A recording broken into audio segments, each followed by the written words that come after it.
नमस्कार। राजस्थान में 2022 से ओपीएस यानी ओल्ड पेंशन स्कीम को लागू कर दिया गया है। 1/1/2004 के बाद नियुक्त ऐसे कर्मचारी जो एनपीएस के दायरे में आते थे उन्हें ओपीएस का लाभ दिए जाने का प्रावधान किया गया है। जब ओपीएस का लाभ दिया जाएगा तो उसमें एक महत्वपूर्ण कटौती जो इससे पहले एनपीएस के अंतर्गत होती थी, अब उसे उसके स्थान पर जीपीएफ की कटौती की जाने लगी है। तो क्या जीपीएफ में जो लोन की सुविधा है वो किस प्रकार रहती है और पहले की लोन की सुविधा और इस लोन की सुविधा में क्या अंतर है, इसको हम इस वीडियो के माध्यम से समझने का प्रयास करेंगे। पहले जो जीपीएफ पर लोन दिया जाता था वो दो प्रकार से दिया जाता था, एक स्थायी लोन, दूसरा अस्थायी लोन। स्थायी लोन एक बार लेने के बाद में वापस रीपेमेंट नहीं करना है, लेकिन अस्थायी लोन जो लिया जाता था उसको वापस किस्तों के माध्यम से, इंस्टॉलमेंट के माध्यम से रीपेमेंट करना होता था। लेकिन अभी की व्यवस्था के अनुसार अगर देखा जाए तो कोई भी सरकारी कर्मचारी अपनी जमा राशि का कितना प्रतिशत हिस्सा जीपीएफ राशि का विड्रॉल कर सकता है, यानी कि उस पैसे को निकाल सकता है। क्या नए नियम है, इसी को हम समझने का प्रयास करेंगे। अगर आप जीपीएफ के कर्मचारी हैं, यानी कि जीपीएफ की कटौती आपकी हो रही है, तो ऐसी स्थिति में आप जीपीएफ में जमा राशि का कितना प्रतिशत हिस्सा कब उठा सकते हैं, कब ले सकते हैं, इसी को हम इस वीडियो में समझेंगे। सबसे पहले, अगर आप एक सरकारी कर्मचारी हैं और अगर आप उस कर्मचारी के नाते आपके पास कोई कारण नहीं है, कोई विशेष कारण नहीं है जिसे आप जीपीएफ अकाउंट में पैसे विड्रॉल करना चाहते हैं, तो ऐसी स्थिति में ये प्रावधान है। अगर आपकी सेवा अवधि 5 वर्ष से अधिक और 15 वर्ष से कम है तो आप अपनी जमा राशि का, मतलब वर्ष के प्रारंभ में जमा राशि का 10% हिस्सा एक बार में उठा सकते हैं। ठीक है। अगर आपकी सेवा अवधि 15 वर्ष से अधिक किंतु 25 वर्ष से कम है तो ऐसी स्थिति में आप वर्ष के प्रारंभ में 30% हिस्सा जो है, आपके जो वर्ष के प्रारंभ में जमा राशि है उस जमा राशि का 30% तक का हिस्सा आप विड्रॉल कर सकते हैं।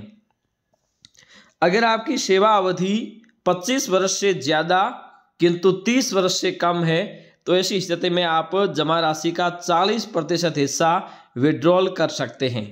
और इससे अधिक अगर आपकी जो सेवा अवधि और 30 वर्ष से अधिक है, अधिकतम ये मानी गई है, तो ऐसी स्थिति में जमा राशि का आप 50% हिस्सा विड्रॉल कर सकते हैं।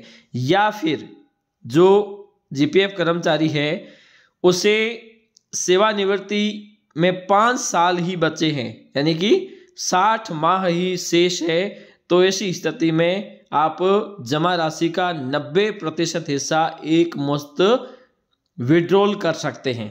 तो ये तो है बिना कारण बताए आहरण की स्थिति, यानी बिना कोई कारण बताए आप कैसे अपने पैसों को विड्रॉल करोगे। तो इन शर्तों और इन नियमों के अनुसार आप ये पैसे, इतने पैसे या इतना प्रतिशत हिस्सा विड्रॉल कर सकते हैं। अब है कारण उल्लेखित करने की स्थिति में, अगर आप अपनी जमा राशि का 50% हिस्सा इन परिस्थितियों में उठा सकते हैं, या तो स्वयं या संतान की उच्च शिक्षा हेतु, या कोई वाहन क्रय कर रहे हो, या फिर स्थायी उपभोग की वस्तुओं का क्रय कर रहे हो, या फिर आपके या परिवार के सदस्य और उस पर आश्रित माता पिता की बीमारी का व्यय करना हो, अन्य कारण जो राज्य सरकार द्वारा समय समय पर आदेशित किए जाएं।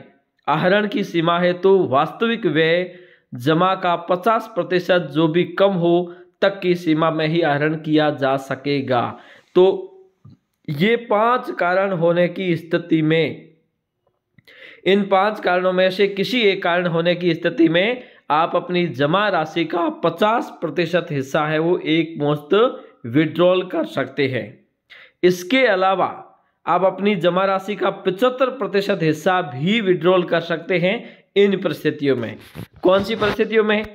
या तो आप भवन निर्माण करवा रहे हैं, या फिर कोई नया भूखंड ले रहे हैं, या फिर आवास कोई नया ले रहे हैं, या फ्लैट क्रिएट कर रहे हैं, या अधिग्रहित भवन या आवास पुनर्निर्माण, विस्तार, परिवर्धन, भूखंड पर भवन निर्माण कर रहे हैं, या फिर स्वयं या फिर उसके पुत्र या पुत्रियों की सगाई या विवाह होने की स्थिति में, और अन्य ऐसे कारण जो समय समय पर राज्य सरकार द्वारा आदेशित किए जाते हैं।